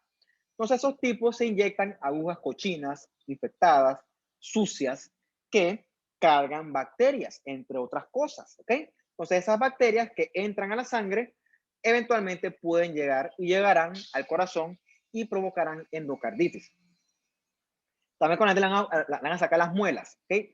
Esto está descrito que las muelas, como hay muchas bacterias en la cavidad oral, cuando hacen este procedimiento, esa manipulación, esas bacterias pueden llegar vía la sangre hacia el corazón. Por eso es que en estos procedimientos dentales, las extracciones de muelas, se da profilaxis con antibióticos, ¿ok? ¿Cuál es el problema? Si tú no manejas esto, este vegetación es frágil y frente al flujo sanguíneo turbulento se puede desprender y forma un émbolo séptico que viaja por el cuerpo y puede obstruir, ¿ok? Puede obstruir vasitos chiquititos. Eso ocurre también. Entonces, a este paciente cae antibióticos y si no mejora, el manejo es quirúrgico. Bien. Ya para terminar, un poquito las miocardiopatías raras, pero existen. Entonces, son raras, ¿ok? Y son enfermedades propias del miocardio. Estas miocardiopatías pueden ser causadas por inflamaciones, infecciones, pueden ser por daño inmunológico, metabólico, o también genéticos, ¿no? Puede haber una alteración en los genes que contribuya a una miocardiopatía. Por ejemplo, estos genes pueden codificar proteínas contráctiles anormales en el corazón o también pueden alterar el metabolismo cardíaco. Entonces, en esta sección vemos a la miocardiopatía, la dilatada, la hipertrófica y la restrictiva. Raras, pero existentes. Entonces, en la miocardiopatía dilatada, el músculo cardíaco es anormal y con el tiempo se va a ir dilatando las cavidades del corazón. ¿Okay? Suele acompañarse de hipertrofia. ¿Okay? Este es el rango de edad de los pacientes hasta los 50 años. ¿Cuál es la causa de la miocardiopatía dilatada? Bueno, puede ser una miocarditis viral. ¿Okay? Hay virus que le pegan al corazón, como el Coxsackie, que son raros, pero existen. Puede ser una consecuencia de la QT. QT es la quimioterapia y también está descrito en pacientes alcohólicos. Además, está decir que ese corazón que está dilatado no puede contraerse bien. Por lo tanto, el paciente va a tener síntomas de falla cardíaca, entre otros. Como es aquí, ¿no? El paciente este le va mal, ¿okay? El pronóstico es reservado. ¿Ves el corazón? ¿Ves la cavidad cómo está dilatada? ¿Okay? Parece una bota, o sea, parece como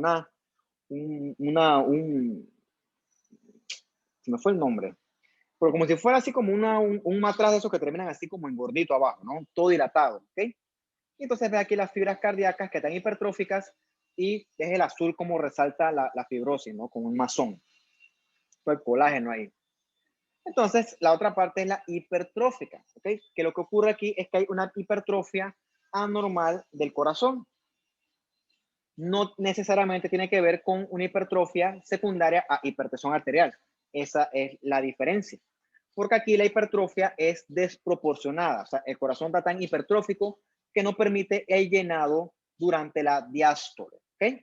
Es un corazón que está gordo, grueso e hipercontráctil. Como les dije, no tiene que ver con la hipertensión, sino que tiene que ver con mutaciones en genes que codifican el aparato contráctil. ¿Okay? Entonces, este es un corazón que late con fuerza, late adecuadamente, pero la disfunción ocurre al momento del llenado. ¿Okay? Entonces, obviamente, este corazón, el paciente va a hacer falla cardíaca, un corazón de embarate puede infartarse con más facilidad, por lo tanto, es un paciente que puede hacerte un infarto con más facilidad, pueden hacer arritmias y esta cardiopatía hipertrófica, que es genética, que la causa es genética, es una de las causas de muerte en atletas jóvenes, ¿ok? Menores de 35 años, que puede que tengas esto y que el atleta puso su corazón a hacer mucha demanda y ¡puf! No se pudo, no dio la talla y ¡puf! Pues se muere, muerte súbita, ¿no? Se ve aquí cómo está de grueso el miocardio, ves que se asocia con una mutación de los genes que codifican el aparato contráctil. Y entonces, al final del día, eso se explica o eso explicaría una muerte súbita en un paciente joven, ¿ok? Un corazón anormalmente grande que es causa de muerte súbita en un paciente joven. Esta es una explicación, una muerte cardíaca súbita. Y en la restrictiva, tú vas a tener un corazón que va a estar como amarrado, ¿ok? Un corazón que va a tener dificultad para llenarse durante la diástole. Es más rara, se asocia a otras enfermedades como la amiloidosis, ¿ok? Como a la otra cosa como radiación. Es súper rara. ¿Qué ocurre en estas? Los ventrículos son normales, no hay dilatación de la cavidad, pero el miocardio es muy rígido, ¿ok? Y la característica que ocurre aquí es que hay mucha fibrosis. Obviamente, voy rápido aquí porque definitivamente esto es raro, yo sé que no es para ustedes, pero es para que vean otros escenarios en donde pueda haber enfermedad intrínseca al miocardio, no relacionada ni a hipertensión, ni a aterosclerosis, ni a isquemia, ¿ok? Ves que son otras causas genéticas raras, ¿no? Y ya para finalizar, están las miocarditis. Miocarditis es la inflamación per se del miocardio. La causa más esperada es por agentes infecciosos, sobre todo virus como los Coxsackie A y los Coxsackie B. Esos virus le pegan a la fibra cardíaca y hacen que se muera. Entonces, esa muerte provoca más inflamación. Entonces, el miocardio se va a inflamar y también eso provoca mucho daño al corazón y también puede provocar muerte cardíaca súbita. ¿Ok? Otro que afecta al corazón, al miocardio, es uno que quizás usted conoce ya, ¿no? Que es el Trypanosoma cruzi, que es un parásito, el que provoca la enfermedad de Chagas. Y se le pega al corazón y si no se trata puede ser también causa de muerte cardíaca. Entonces, este corazón inflamado puede con el tiempo hacerte falla cardíaca, que puede ser una arritmia que hace que el paciente sufra una muerte súbita. Esas cosas también ocurren, rara pero ocurre. Entonces, estos bichitos que están aquí, si yo me encuentro con uno de esos, yo lo que voy a hacer es salir huyendo, ¿ok? Porque aparte que son feos, dan miedo, estos son los famosos triatóminos, ¿ok? Esos chinches que per se no hacen nada de ellos, pero usted sabe que son los vectores de estos parásitos tipos de estos tripanosomas. Eso yo me imagino que usted lo conoce mejor que yo de su clase de parasitología. Ah, mira, faltaba esta parte, ¿no? Ya es rápido. En el corazón también pueden aparecer tumores. Los primarios como tal son raros y principalmente son benignos. El más común es este mixoma. ¿Okay? El mixoma atrial es el tumor primario benigno más común del corazón. Hay otros rarísimos como el angiosarcoma, que me tocó uno a principio de COVID, me acuerdo porque era con COVID, una paciente jovencita, 30 y tantos años, 29, 30, 31, entre los 29 y los 33 años, ¿no? Hizo un angiosarcoma de corazón que hizo metástasis a cerebro, o sea, la paciente se murió. O sea, una cosa terrible. Un tumor de los más malignos que hay son estos angiosarcomas. Pronóstico fatal, de lo peor que te puedes encontrar. O pueden haber estos rhabdomiomas, ¿no? Que es un tumor propio del músculo esquelético, como este que está acá, ¿no? Hay un aumento de las fibras musculares esqueléticas, una neoplasia benigna, rara, pero existente, ¿no? Entonces, el corazón crece como tal por exceso de fibras, pero rhabdos porque son estriadas, ¿ok? Entonces, este mixoma, que es el más común del corazón, por lo general está en la aurícula, ¿no? Parece como una baba. Esa baba es el estroma mixoide, que ves que en la microscopía se ve como un fondo así bien, bien edematoso, bien mixoide es la palabra, ¿no? Un tumor gelatinoso porque es puro estroma mixoide. Entonces tú ves en este tumor esas fibras multinucleadas que pasan una estrella, ¿ok? Entonces es un tumor benigno, obviamente hay que operarlo porque esto provoca problemas al momento de la dinámica del ciclo cardíaco, pero es el tumor benigno más común del corazón. En términos generales es el tumor más común del corazón. Entonces con eso termino yo ya. Entonces, ¿tienen preguntas, comentarios, dudas? Algo. Bueno, como les dije, el parcial de ustedes ya está hecho. Es el viernes. Ahorita les chateo para que me digan la hora exacta. Observación, muchachos. Estaba viendo el quiz de ustedes. O sea, mucho problema con la pregunta de la célula plasmática, la de desarrollo. ¿Okay? Entonces tiene que prestar un poquito de atención con la histología.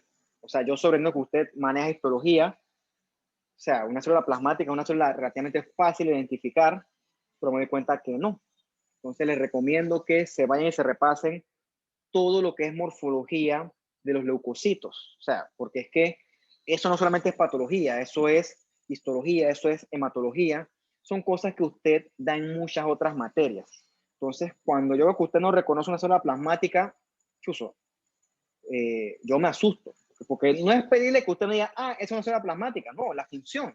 La célula plasmática secreta anticuerpos. Eso usted tiene que saberlo, ¿ok? Entonces yo no voy hasta allá. O sea, yo les digo otras cosas extras. Entonces les recomiendo que se estudien y repasen cómo es un neutrófilo, cómo es un eosinófilo, cómo es un linfocito, cómo es un macrófago, etcétera, y cuáles son las respectivas funciones.